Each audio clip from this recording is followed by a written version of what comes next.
She will cross the moonlit road in haste and vanish down the track. Her long black hair hangs to her waist, and she is dressed in black. Her face is white, a dull, dead white. Her eyes are open wide. She never looks to left or right or turns to either side. You call a man a senseless fool, a blockhead or an ass. He dared to say he saw the ghost of Mount Victoria pass. But I believe the ghost is there, for my eyes were right. I saw her once on that never-to-be-forgotten night. 'Twas in the year of 1889, and the day was nearly gone. The stars were shining, and the moon is mentioned further on. I had tramped as far as Hartley Vale, though tired at the start, but coming back I got a lift in Johnny Jones's cart. It was winter on the mountains then, and the air was rather chill. And so we stopped beside the inn that stands below the hill. A fire was burning in the bar, and Johnny thought a glass would give the tired horse a spell and help us up the pass. Then Jimmy Bent came riding up. A tidy chap was Jim. He shouted twice, so we of course had to shout for him.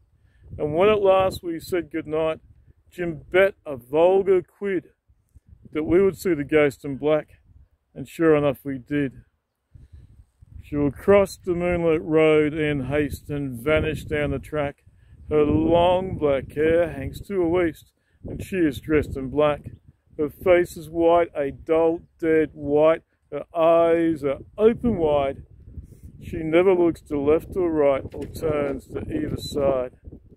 And as we climb the stony pinch below the Camel's Bridge, we talked about the girl in black who haunts the second bridge.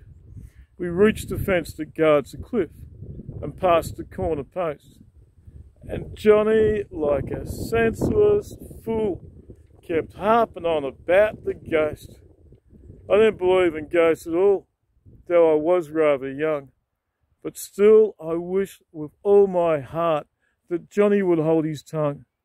The time and place, as you will see, was 12 o'clock almost, known to be historically favourable for a ghost. She will cross the moonlit road in haste and vanish down the track. Her long black hair hangs to her waist, and she is dressed in black.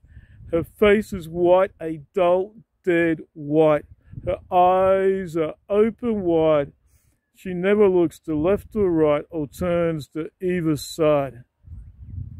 But have you seen the second bridge below the Camel's Back? It fills a gap that broke the ridge when convicts made the track. And over the right, old Hartley Vale and homely beauty lies. And over the left, the mighty walls of Mount Victoria rise. And there's a spot above the bridge, just where the track is steep, from where poor convict Govert rode, the christened Govert sleep. And here a teamster killed his wife, for those old days were rough. And here a dozen others have been murdered right enough. She will cross the moonlit road in haste and vanish down the track.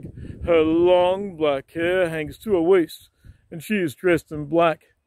Her face is white, a dull, dead white. Her eyes are open wide. She never looks to left or right or turns to either side. The lonely moon was over all, and she was shining well. At angles from the sandstone walls, the shifting moonbeams fell. In short, the shifting moonbeams beamed.